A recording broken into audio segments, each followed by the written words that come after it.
Ustaz. Assalamualaikum warahmatullahi wabarakatuh. Waalaikumsalam warahmatullahi wabarakatuh. Innal hamdalillah nahmaduhu wa nasta'inuhu wa nastaghfiruh wa na'udzu billahi min shururi anfusina wa min sayyiati a'malina. May yahdihillahu fala mudhillalah wa ma yudlil fala hadiyalah. Asyhadu an la ilaha illallah wahdahu la syarikalah wa asyhadu anna Muhammadan abduhu wa rasuluh. Allahumma salli wa sallim wa barik ala Muhammadin wa ala alihi wa ashabi ajmain. Subhanaka la ilma lana illa ma 'allamtana innaka antal alimul hakim.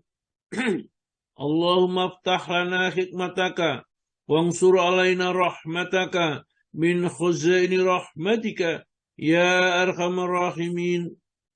Qala Allah ta'ala fi kitabil karim, a'udzu billahi minasyaitonir rajim. Ya ayyuhalladzina amanu taqullaha haqqa tuqatih wa la tamutunna illa wa antum muslimun. Ya ayuhan nasu taqu rabbakumul ladzi khalaqakum min nafsin wahidah wa khalaqa minha zawjaha wa batha minhuma rijalan katsiran wa nisaa wattaqullaha alladzi tasaaluna bihi wal arham innallaha kana 'alaikum raqiba. Ya ayyuhalladzina amanu taqullaha wa qulu qawlan sadida yuslih lakum a'malakum wa yaghfir lakum dzunubakum wa may yuti'illaha wa rasulahu faqad faza fawzan 'azima. Amma ba'du fa innal asdaqal hadisi kitabullah wa khairal hadi Muhammadin sallallahu alaihi wasallam wa syarrul umuri muhdatsatuha wa kullu muhdatsatin bid'ah wa kullu bid'atin dhalalah wa kullu dhalalatin finnar. Bapak dan Ibu sekalian yang berbahagia, alhamdulillah kita ini senantiasa paling bisa membaca alhamdulillah karena banyaknya nikmat Allah yang diberikan ini kita tidak bisa menghitungnya. Wa in ta'udu nikmatallahi la tuhsuha. Kalau kamu akan menghitung nikmat-nikmat Allah, kamu tidak mungkin bisa menghitung. Ya. Oleh karena itu, sebagai rasa syukur kepada Allah, maka kita cukup menyampaikan alhamdulillah atas segala nikmat yang diberikan kepada kita. Jadi ucapan alhamdulillah itu tamla'ul mizan, memenuhi timbangan besok di akhirat itu. Atau pahalanya memenuhi langit dan bumi ini. Maka saking banyaknya nikmat Allah diberikan kepada kita, seperti pagi ini 115 orang dipilih oleh Allah untuk menjadikan kekasihnya, walinya. Nanti di akhirat ya, akan dekat sekali dengan Allah insya Allah. Baiklah, kenapa saya mengambil judul ini? Karena orang-orang itu suka curiga dengan Al-Hikam, karena di Al-Hikam ini ya tidak disebutkan hadis-hadisnya, rawinya siapa, dhaif atau sahih tidak disebutkan. Memang kalau kita sudah bicara kitab Al-Hikam, ini yang disentuh adalah hatinya. Bukan masalah syariat tentang wudhu, dengan sholat ya, tentang tahajud bagaimana caranya, bukan. Tapi hikmah dibalik rahasia pemberian Allah kepada kita, apa yang ada di dalamnya. Ya ini kita nanti akan kita ungkap. Ternyata doa-doa yang biasa kita baca itu masih perlu disempurnakan. Ikhlas yang kita katakan sudah ikhlas itu ternyata masih harus kita tingkatkan. Ya. Inilah di dalam kitab Hikam ini yang dibicarakan. Jadi tidak sekedar dari sisi zahir, sisi hakikat dan sesungguhnya. Jadi menukik masuk ke dalamannya. Ya, sehingga kalau kita menerangkan Al-Hikam ini memang harus orang-orang yang paham. Kalau tidak paham menerangkan, ya nanti rasanya hambar ya kitab Al-Hikam ini. Saya mendengarkan dulu dari ustadz saya ini, Masya Allah, luar biasa sekali. Orangnya, kalau katakan bahasa Jawa, nggak berjaji gitu ya. Orangnya cacat, ya, cacat fisik. Tapi kalau menerangkan al-hikam, menerangkan tafsir, menerangkan hadis, ya dia saya sangat ya terkesan sekali. Mudah-mudahan ya, nanti seperti ilmunya yang telah diturunkan, diberikan kepada saya ini, saya bisa menularkan kepada yang lain. Ya. Karena memang penjelasannya itu saya lihat berbeda dengan penjelasan yang lain. Bahkan saya baca buku-buku tentang sarahnya Al-Hikam bermacam-macam. Tapi sentuhannya ke dalam hati itu tidak seperti kalau pada saat saya baca buku yang ditulisnya. Baiklah jamaah yang berbahagia, memang nanti kita akan masuk kepada materi yang mungkin tidak untuk anak-anak ya, ini untuk orang-orang yang sudah sangat menginginkan akhirat ini. Maka dari kitab Al-Hikam itu dulu diajarkan katanya jamnya jam 12 ke atas, jam 12, jam 1, jam 2. Hanya untuk orang-orang yang sudah betul-betul siap menghadap kepada Allah, itu mereka belajar Al-Hikam. Jadi kalau masih remaja barangkali nggak banyak tertarik. Karena apa? Karena isinya sangat dalam sekali. Ya, yang hanya bisa dihayati orang-orang yang sudah umurnya sudah tua biasanya. Ya, karena mereka sudah mau siap menghadapi sesuatu yang pasti akan terjadi pada dirinya. Mulai dari sakaratul maut, ya masuk kubur, bangkit dari kubur, di padang mahsyar, melintasi sirat sampai masuk surga. Bagaimana nasihat-nasihat yang pas ya untuk bisa diamalkan. Baiklah, kita buka langsung dengan membaca 3 ayat di dalam Al-Quran, surat Al-Baqarah 267, 268, dan 269. Siapa yang bertugas, Ibu? Bu Wati, Pak Ustadz. Bu Wati, Istiqom. Monggo Bu Wati Istiqom. Ini kok baru dengar Bu Wati Istiqom ini? Baca ini Ustaz, muridnya Bu Novida dari Al-Ikhlas juga. Baru ya Bu? Oh ya, lama di Asif. Oh ya. Ya, baiklah ya. Monggo silakan ya. Silakan Ibu baca. Belum keluar suaranya. Dimute buat mic-nya. Dibuka. A'udzu billahi minasyaitonir rajim. Ya ayyuhalladzina amanu anfiqu min thayyibat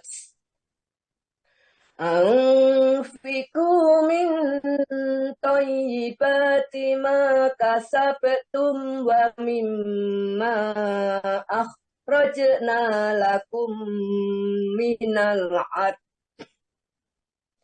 wala tayammamul khabisa minhu tunfikuna walastum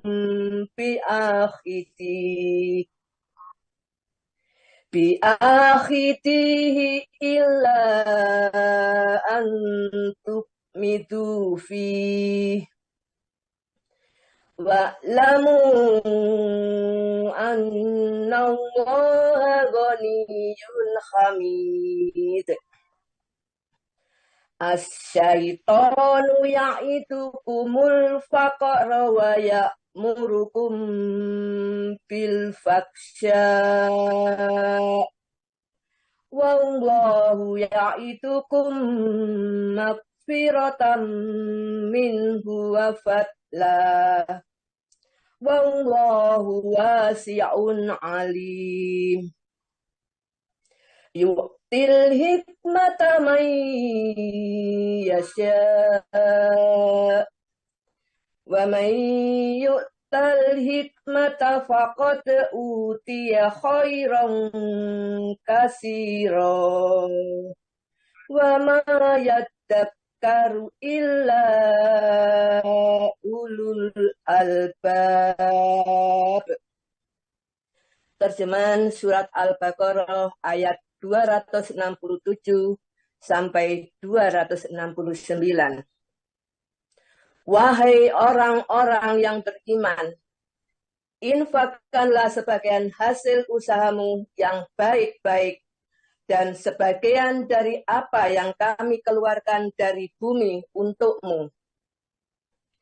Janganlah kamu memilih yang buruk untuk kamu keluarkan, padahal kamu sendiri tidak mau mengambilnya, melainkan dengan memicingkan mata enggan terhadapnya.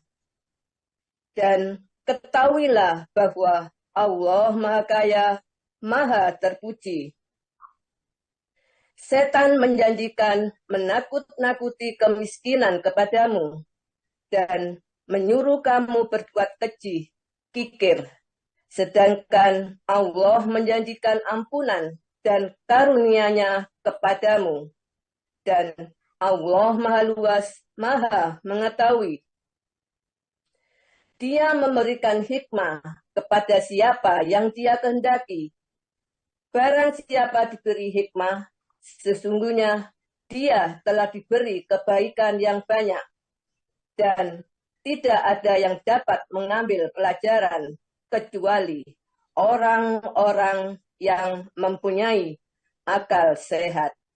Maha benar Allah dengan segala firman-Nya. Assalamualaikum warahmatullahi wabarakatuh. Waalaikumsalam warahmatullahi wabarakatuh. Bupati Istiqomah, ya, nggak pernah dengar suaranya, tahu-tahu sudah pinter baca Al-Quran. Ya, mudah-mudahan terus ditingkatkan cara membacanya supaya lebih sempurna dan lebih sempurna lagi.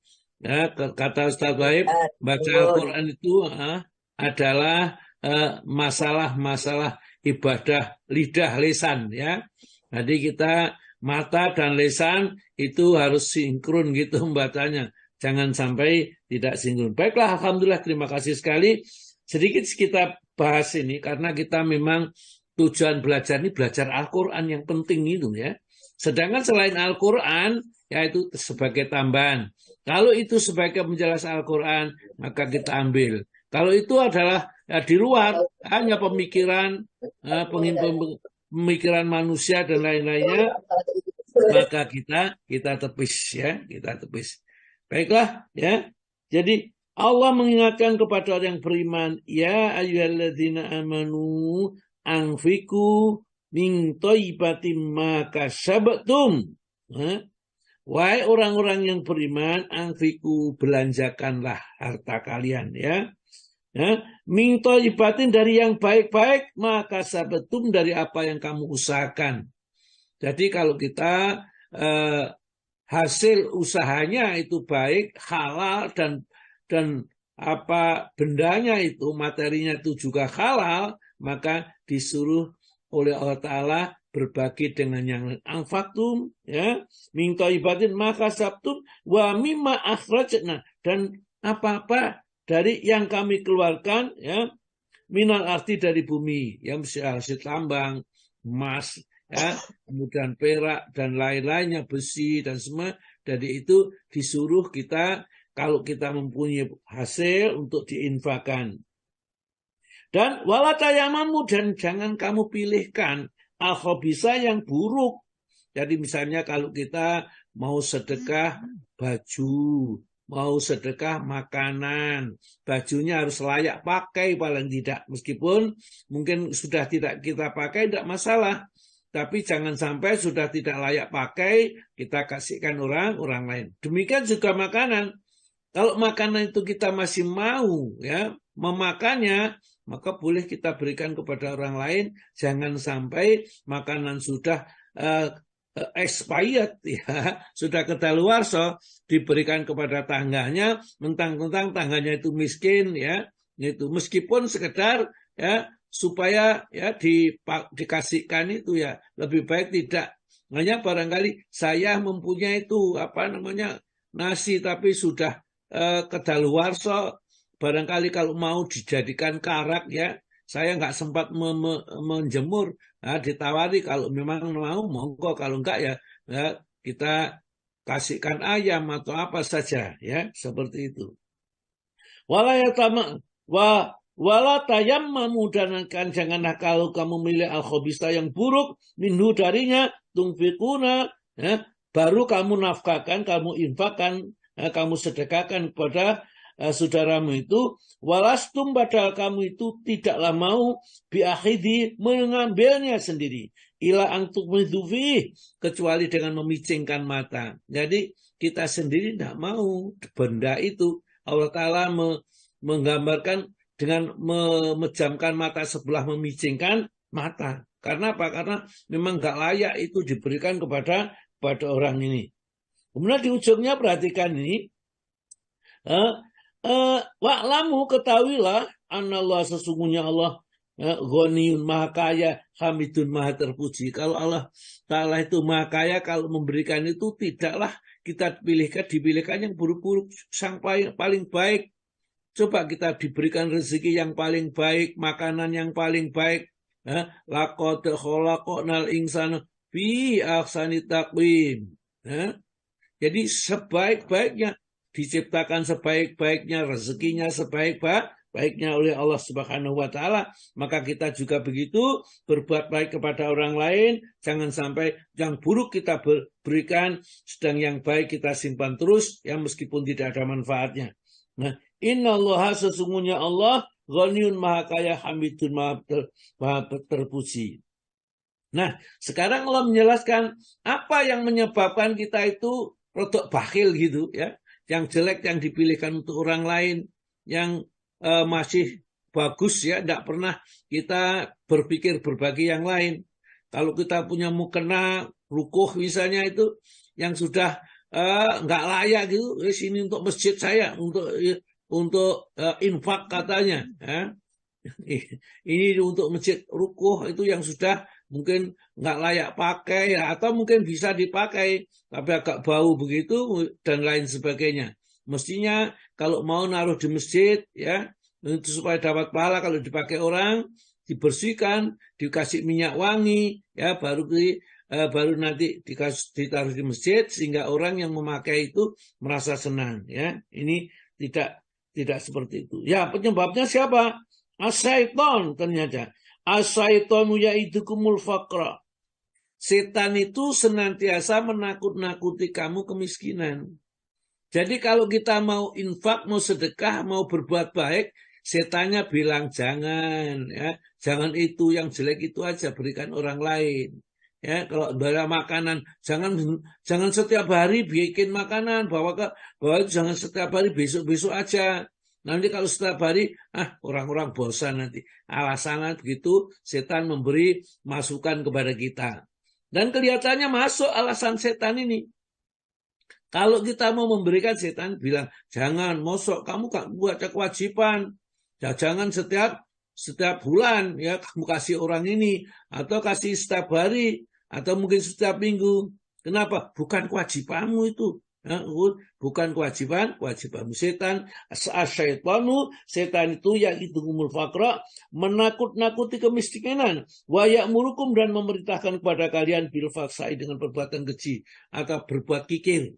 Ya, kamu kalau menafkahkan ya jangan banyak-banyak, sedekah sedikit saja.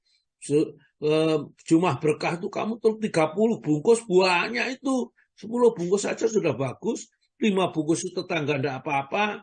Bahkan kemarin ada yang bawa 2 bungkus saja untuk jumlah berkah. Setan selalu menginformasikan yang seperti itu. Jadi asyaitonu ya'dukumul faqra wa ya'murukum bil fahsya. Wallahu, sedangkan Allah ya'idukum, menjanjikan kepada kalian magfiratan, ampunan, minhu, darinya kalau kita mau berbagi dari yang lain, bersedekah, berinfak dengan yang lain itu. Ya, wa fadlan, dan karunianya, wallahu wasi'un alim, Allah itu sangat luas pemberiannya dan sangat mengetahui apa kondisi yang ada di dalam hati seseorang. Wasi'un alim, maha luas dan maha mengetahuinya.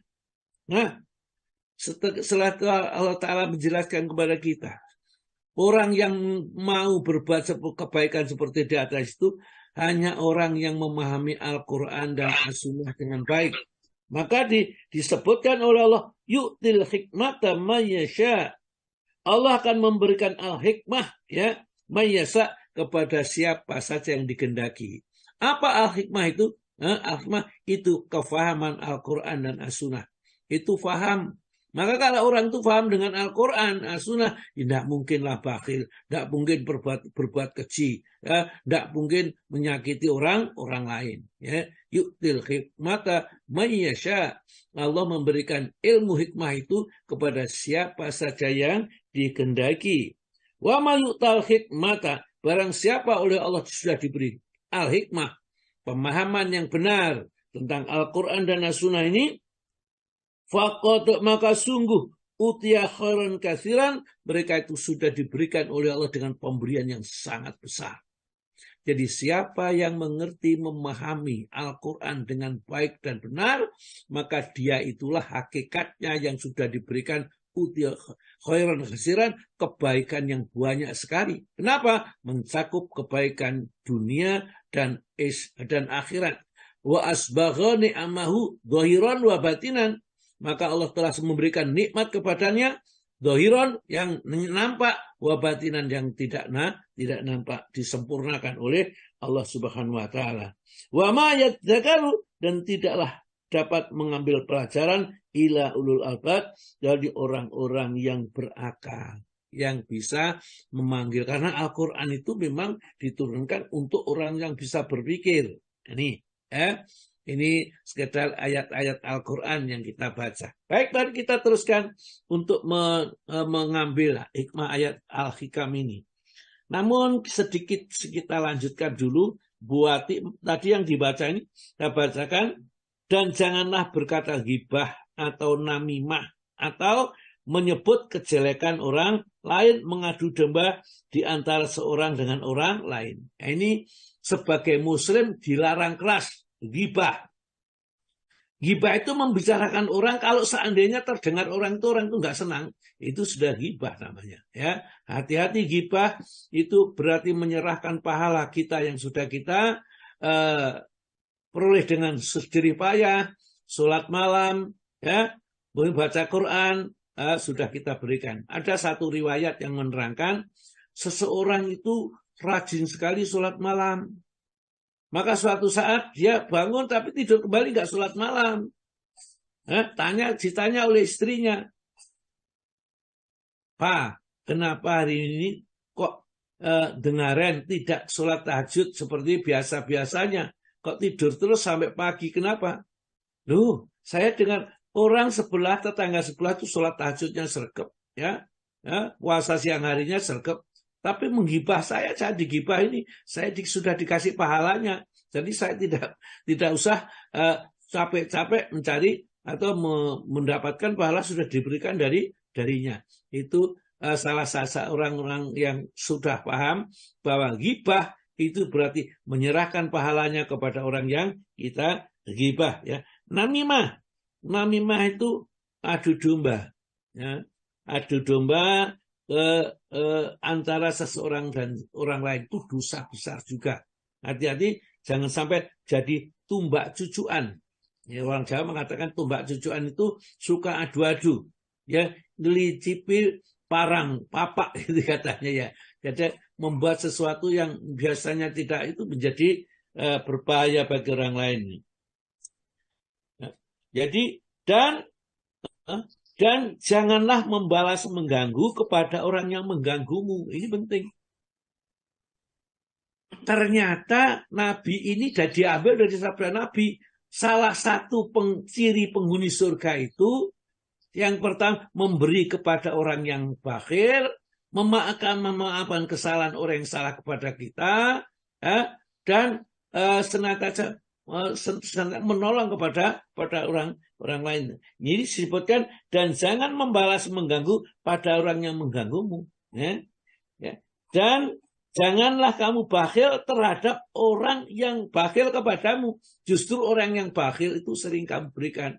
Misalnya dia datang dari umroh, tangga yang lain itu diberi, tatkala ke sana diberi sajadah umpamanya, atau mungkin air zam-zam, ya tiba-tiba kita yang ke sana sama sekali tidak diberi apa-apa, ya maka nanti kalau kita mampu umroh justru diberikan yang banyak orang yang seperti itu. Jadi di situ maksudnya seperti ini ya.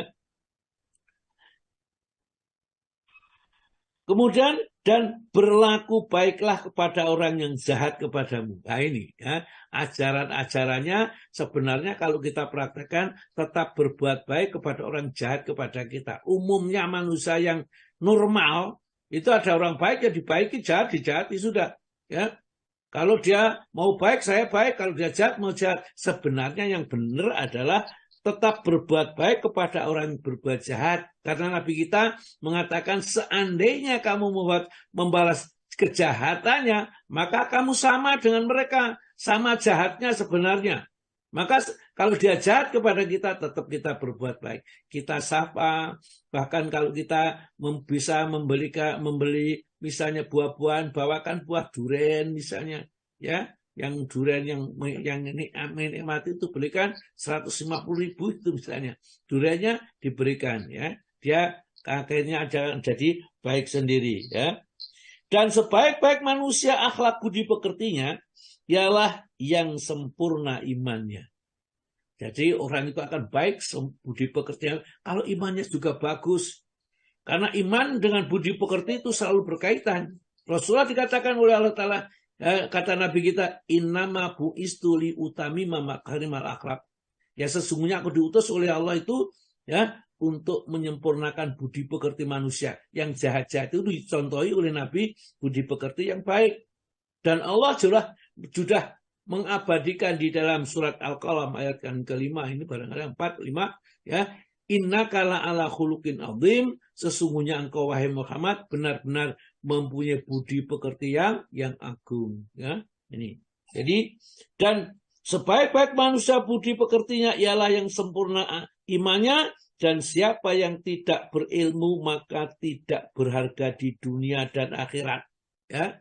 Jadi kalau nggak ada ilmu agama, orang itu nggak ada manfaatnya, sudah jangan dijadikan teman.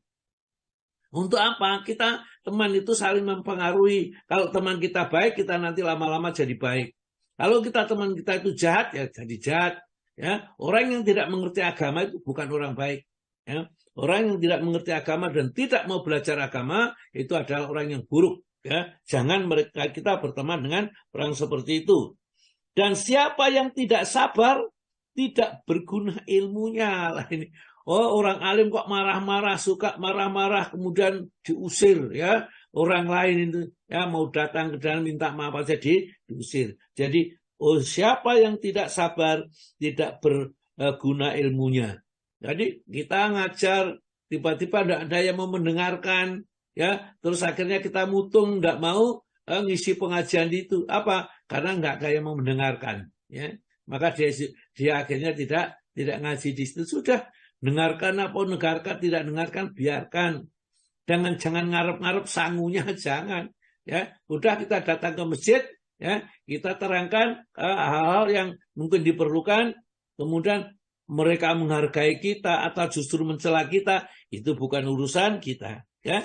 Kemudian siapa yang tidak loman, tidak dermawan, maka tidak mendapat keuntungan dari kekayaan yang dimilikinya. Ya, tadi disebutkan di dalam surat Al-Baqarah 2677, wa anfiku, dan belanjakanlah oleh kalian.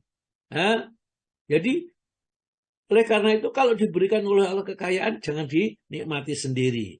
Siapa yang tidak sayang sesama manusia tidak mendapat hak syafaat di sisi Allah. Ya. Siapa yang tidak sabar tidak mudah selamat. Ya. Ya. Alon-alon waton kelakon, gremet-gremet waton selamat. Itu orang Jawa kan gitu biasanya ya. Alon-alon waton kelakon, gremet-gremet pokok selamat. Tidak akan lari gunung dikejar ya. Gunung kalau dikejar tidak mungkin lari. Dan siapa yang memiliki dan siapa yang tidak bertakwa kepada Allah, maka tidak berharga di sisi Allah. Maka itu di dalam Al-Quran disebutkan ya. Uidat lil mutakin. Uidat lil mutakin, banyak sekali. Surga itu disediakan oleh Allah bagi mereka yang takwa kepada Allah dengan takwa yang benar. Ya. Ya. Kemudian di ujungnya ini, ya, siapa yang memiliki sifat-sifat ini tidak mendapat tempat di surga.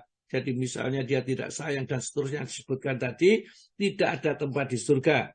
Kemudian pesan terakhir kan, berzikirlah kepada Allah dengan hati yang hadir, artinya kusuk, dan berhati-hatilah dengan lalai, ya. Surat Al-A'raf 205 tadi, ya. Sebab lalai itu menyebabkan hati beku, ya. Dan serahkanlah dirimu kepada Allah. Jadi kita bulat-bulat serahkan kepada Allah, ya, karena kita sudah bertobat kepada Allah. Wa anibu ila rabbikum wa aslimu lahu min qabli ayat ya katakumu min qabli ayat ya azab bagdatan sumalatung saurun. Itu di dalam surat Az-Zumar ayat 54 ya, nanti aja biar kita tidak usah buka dulu. Berzikirlah kepada Allah dengan hati yang hadir, ya, dan kusuk, dan berhati-hatilah dengan hati yang lalai, sebab lalai menyebabkan hati beku. Dan serahkan dirimu kepada Allah, dan relakan hatimu menerima bala ujian. Sebagaimana kegembiraanmu ketika menerima nikmat dan menikmat. Jadi kalau kita sedang diuji Allah, gembirakan hati kita. Sama dengan kalau kita mendapat nikmat, kita kan senang.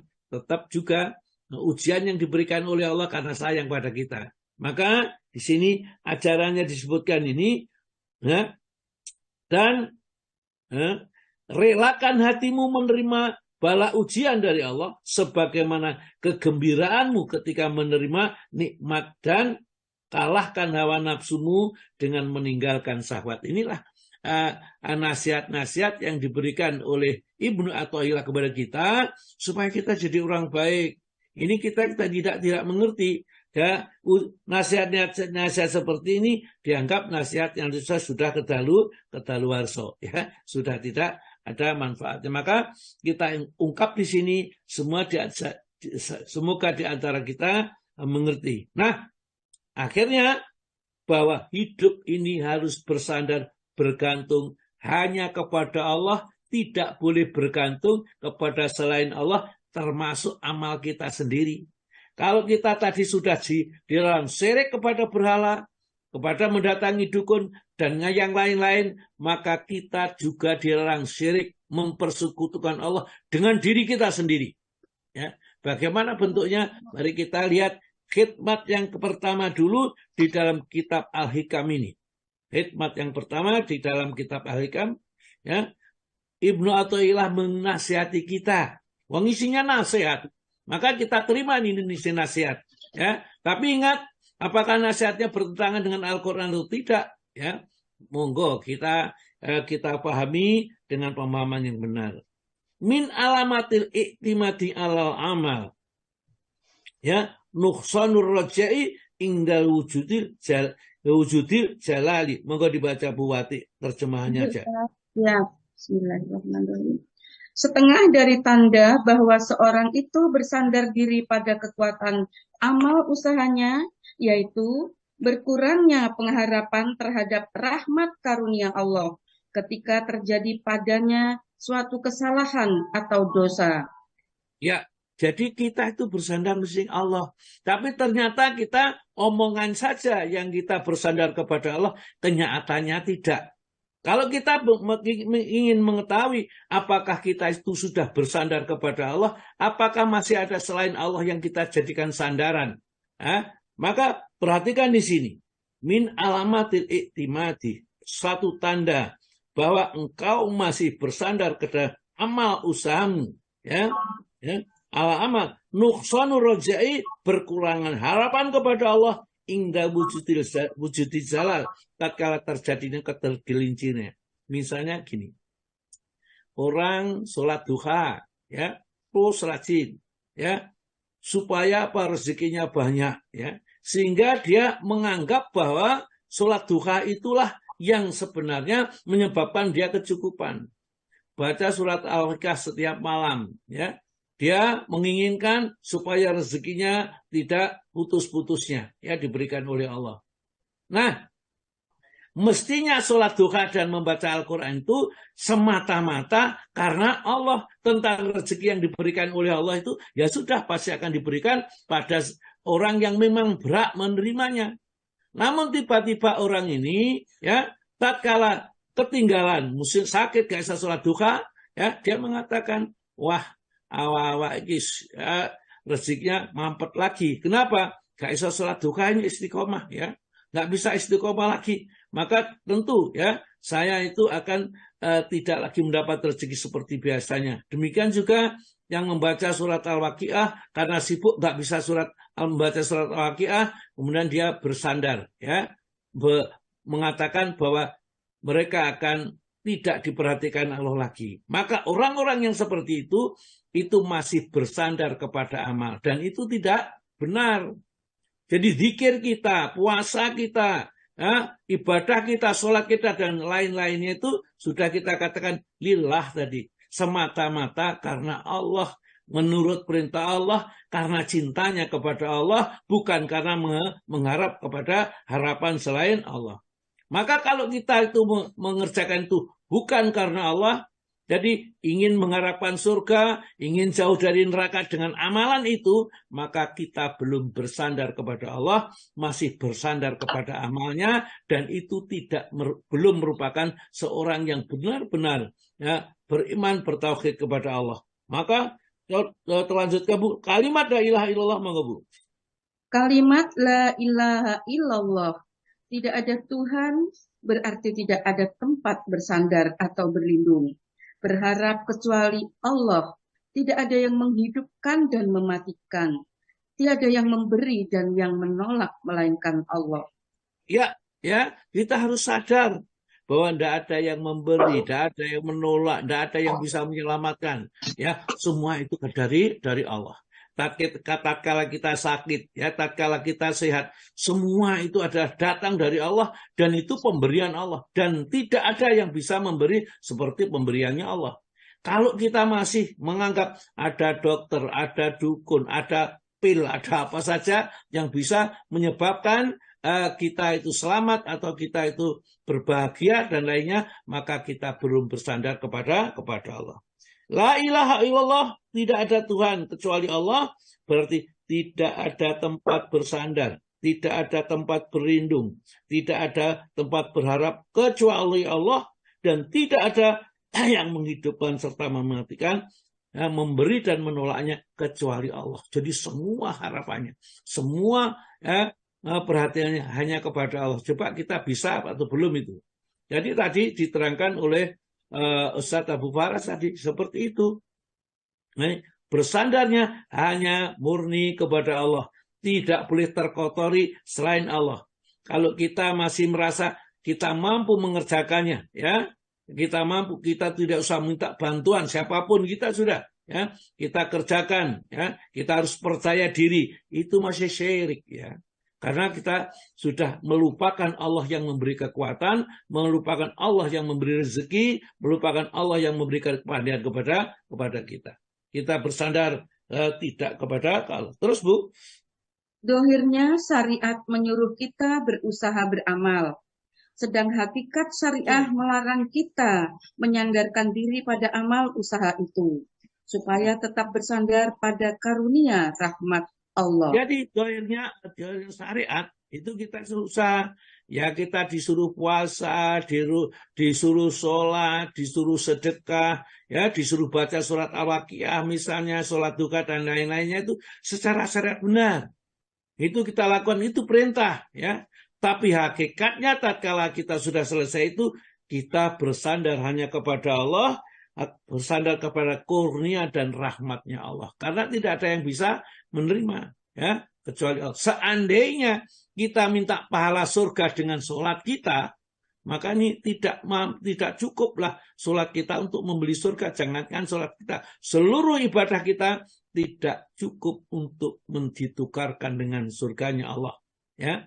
Sampai-sampai Nabi kita mengatakan, kamu semua tidak ada yang bisa selamat dari neraka dan tidak ada yang bisa masuk surga kecuali dengan rahmat Allah saja.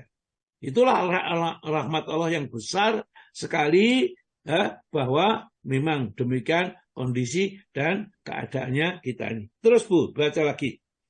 Kalimat la haula wala quwata illa billah, tidak ada daya untuk mengelakkan diri dari bahaya kesalahan, dan tidak ada kekuatan untuk berbuat amal kebaikan, kecuali dengan bantuan, pertolongan Allah, dan karunia-Nya, rahmat-Nya semata-mata.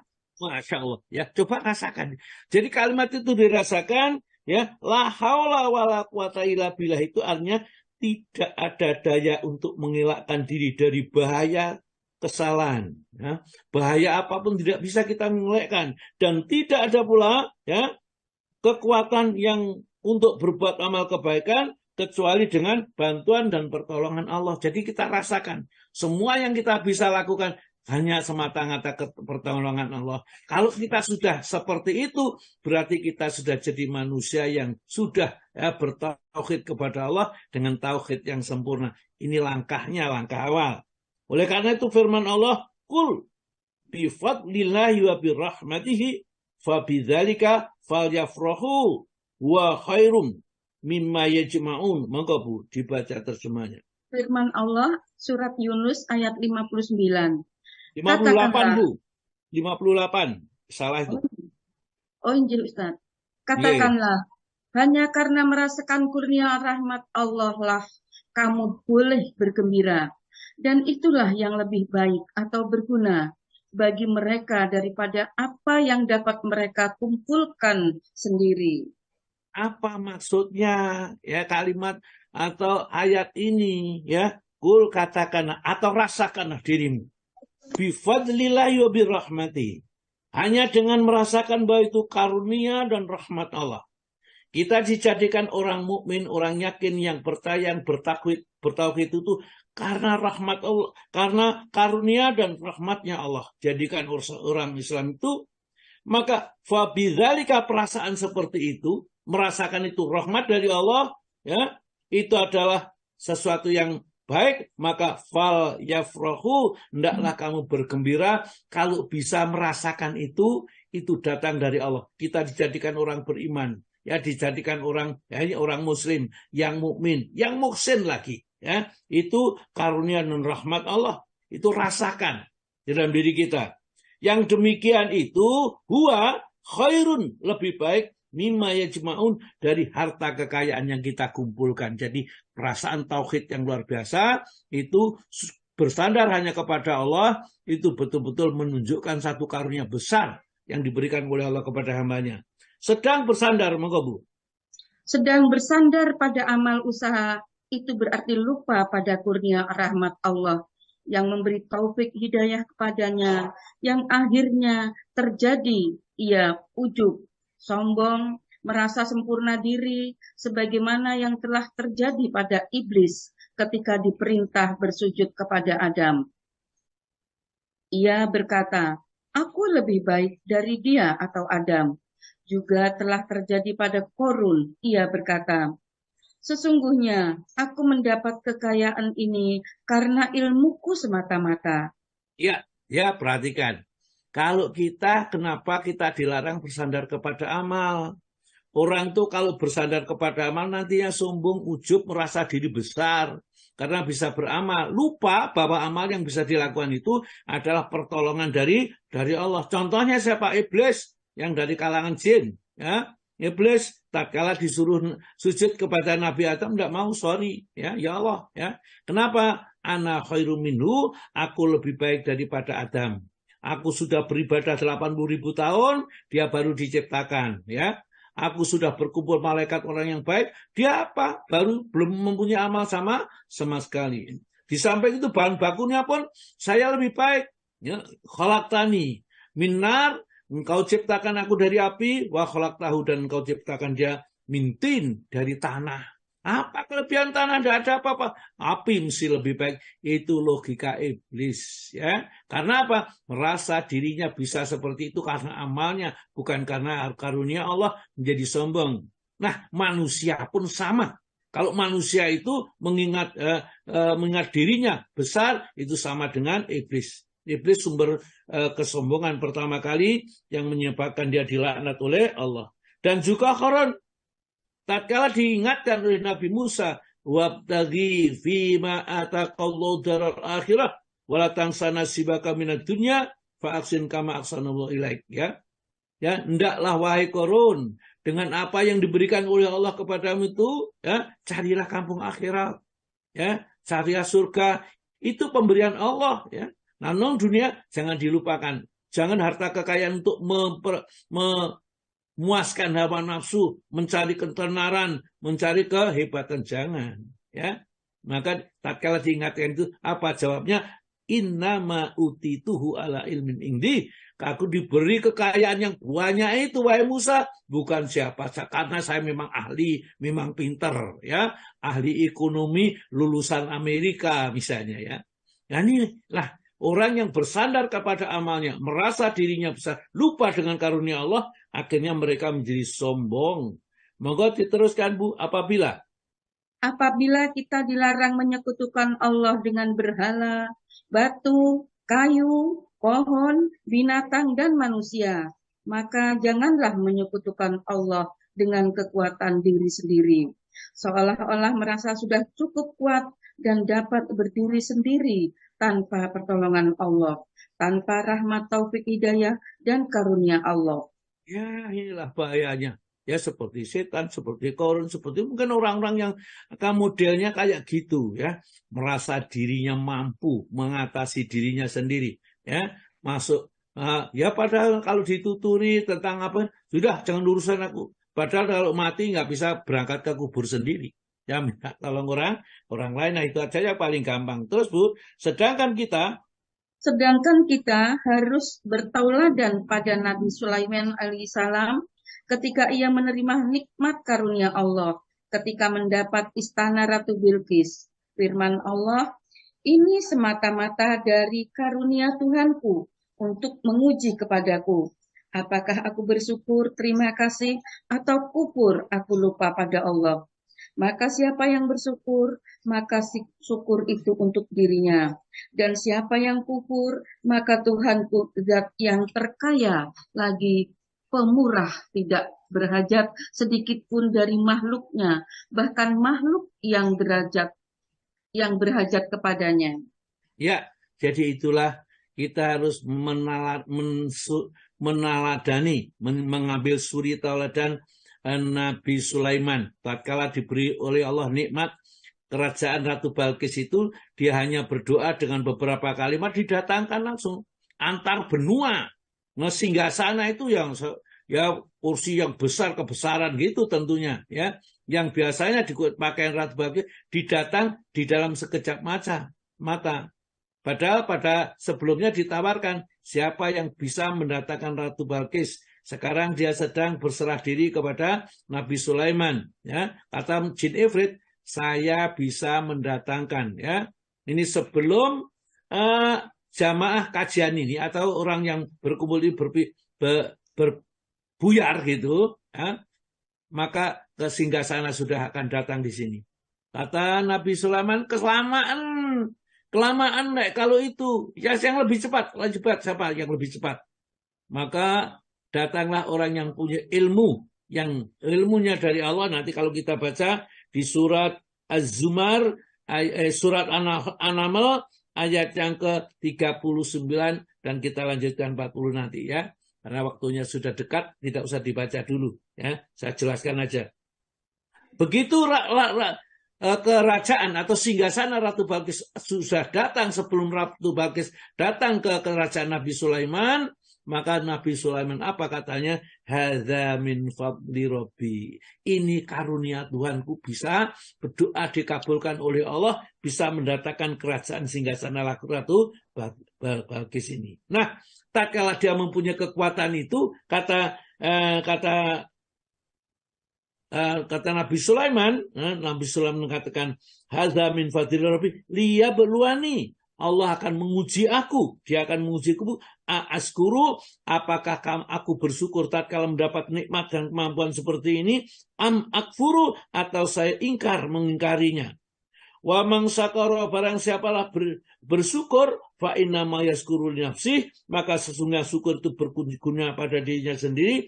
Wa man kafara, barang siapa ingkar tidak mau bersyukur kepada Allah, fa inna rabbi, maka sesungguhnya Tuhanku itu Ghaniyun Karim, maha kaya dan maha mulia, ya, maha banyak pemberiannya.